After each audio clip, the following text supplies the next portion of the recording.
What's going on, guys? Of course, you know I'm Brian. And I'm Hannah. And we're B&H Reptiles.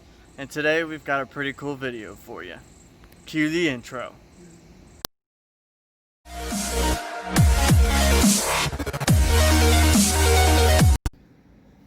Okay, so in today's video, we're going to clean out our snake tubs, and then we're going to show you guys how we set them up after we clean them so that we can put the snakes back in there.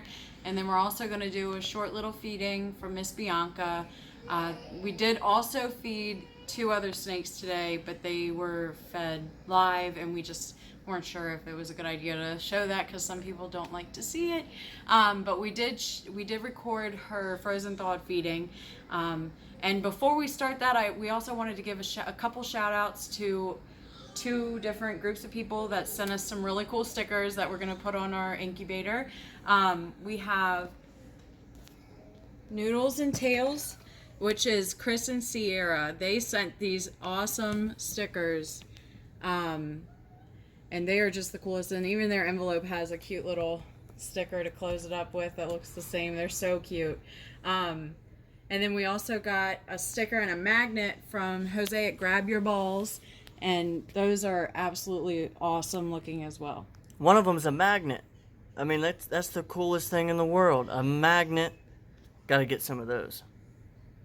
It is our cleaning day, so I figured I'd explain to you guys how we do our cleaning here with our ball pythons tubs.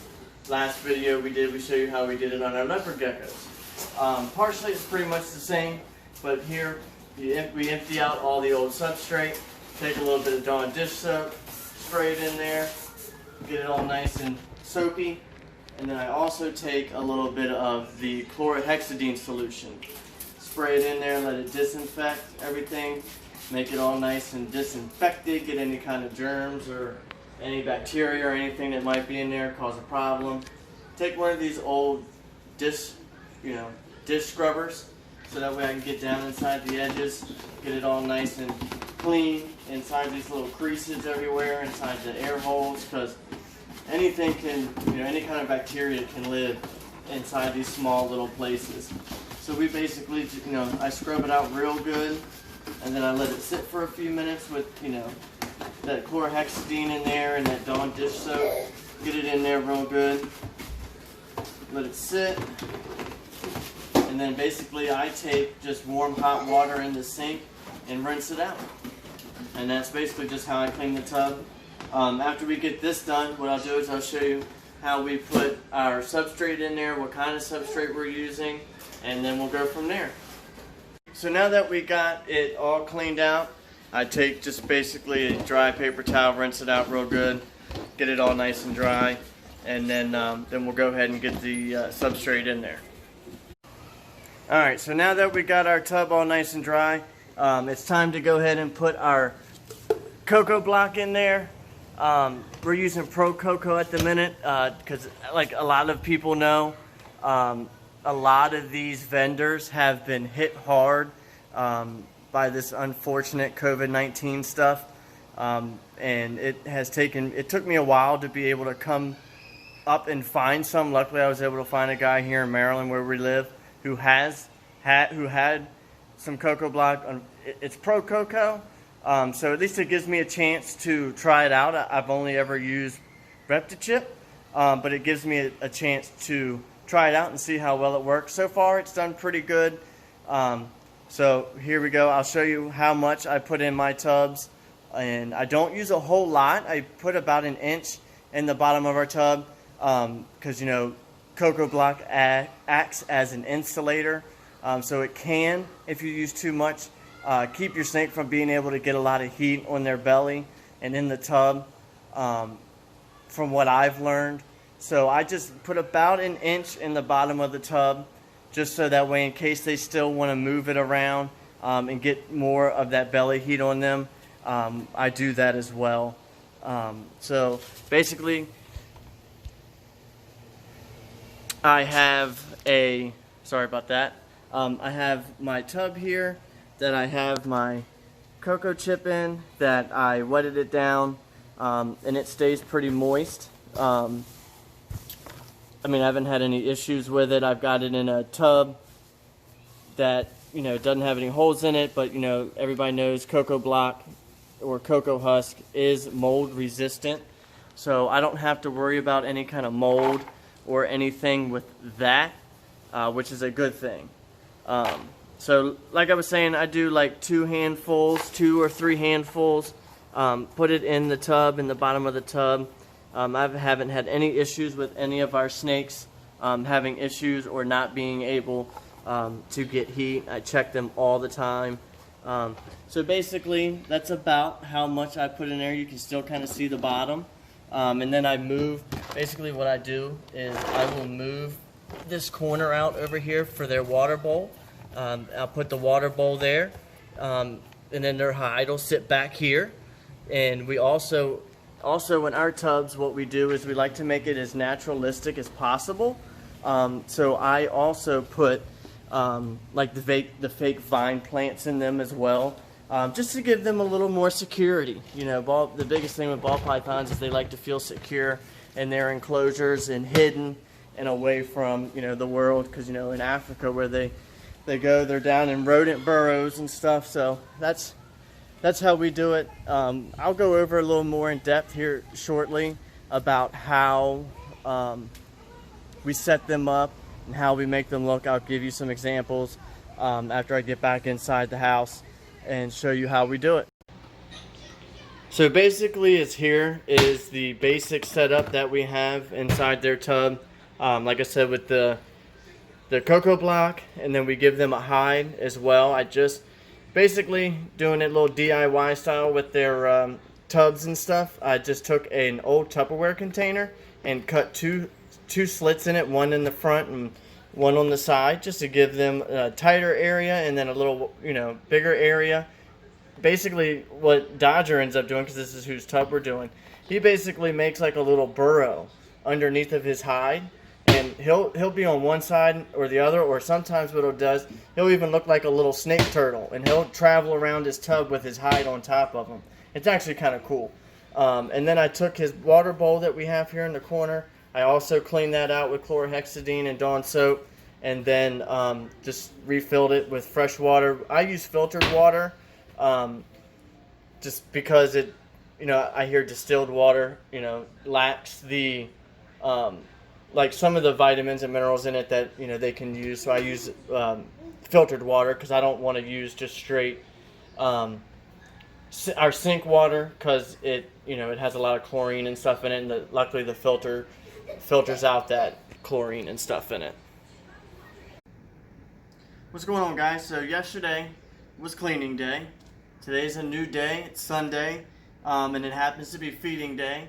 Unfortunately, I wasn't able to show you guys 2 of our snakes eating because they eat on live. We're trying to slowly try and switch them over to frozen thawed, but we just haven't been able to get the chance to do that yet. They haven't taken to it quite yet. So now we're going to go ahead and feed Bianca. This is her first time with a rat.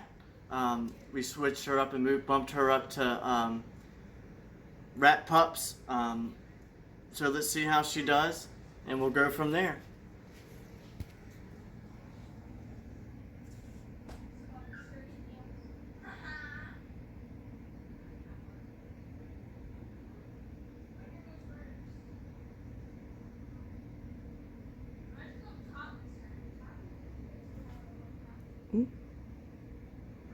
She's never missed like that before.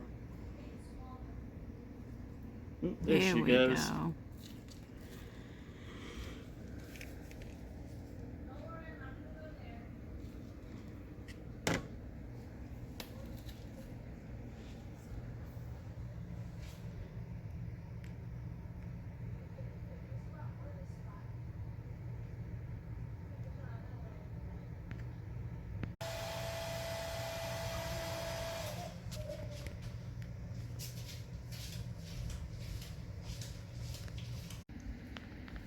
Look at this crazy snake. She is trying to eat this thing foot first. Like front feet first. I have never seen a snake try and eat a rat front feet first. I have seen them go butt first, but not front feet first. That is not going to work out too well.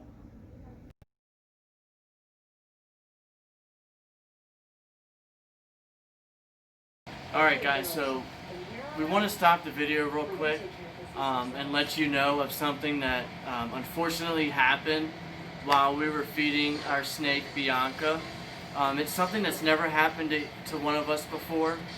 Granted, like everybody knows, we are new to ball pythons and reptiles. So it's a situation that scared me, it scared both of us, and it also, I could tell it scared the snake as well. While she was eating, she so happened to get a piece of her reptichip stuck to the rat. I saw one piece and was able to get it off of the rat's leg before she swallowed it. Well, hi buddy. Unfortunately, I wasn't able to get the second piece that I did not see.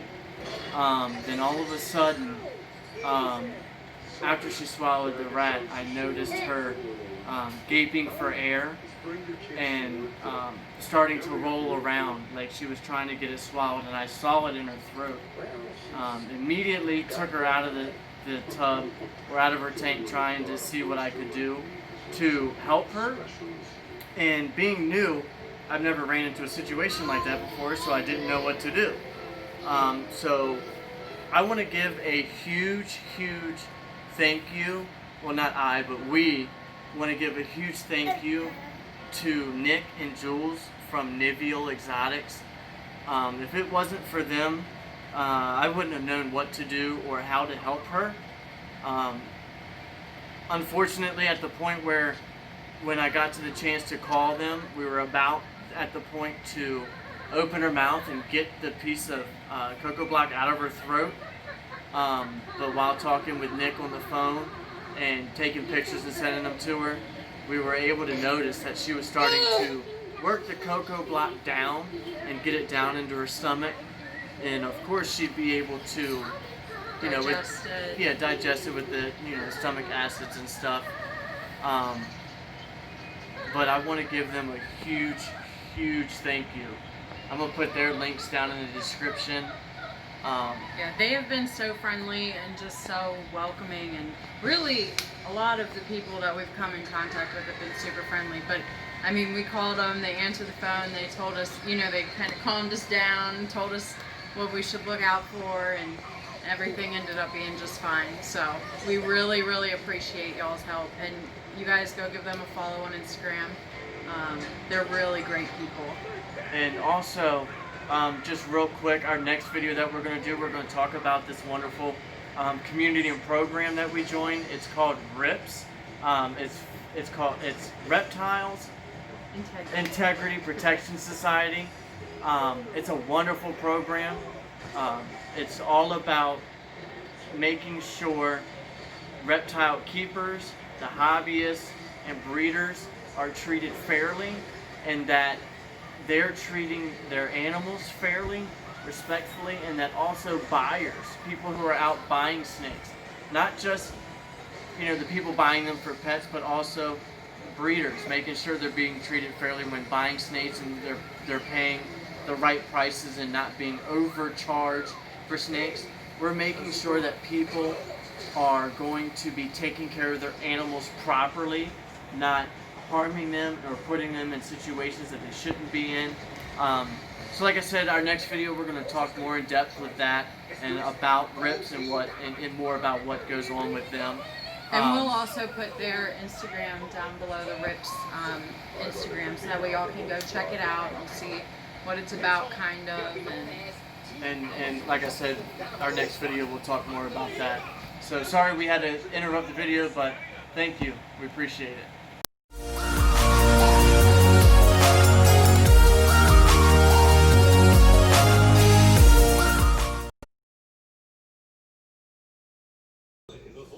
And you guys think it's all leopard geckos and snakes all the time.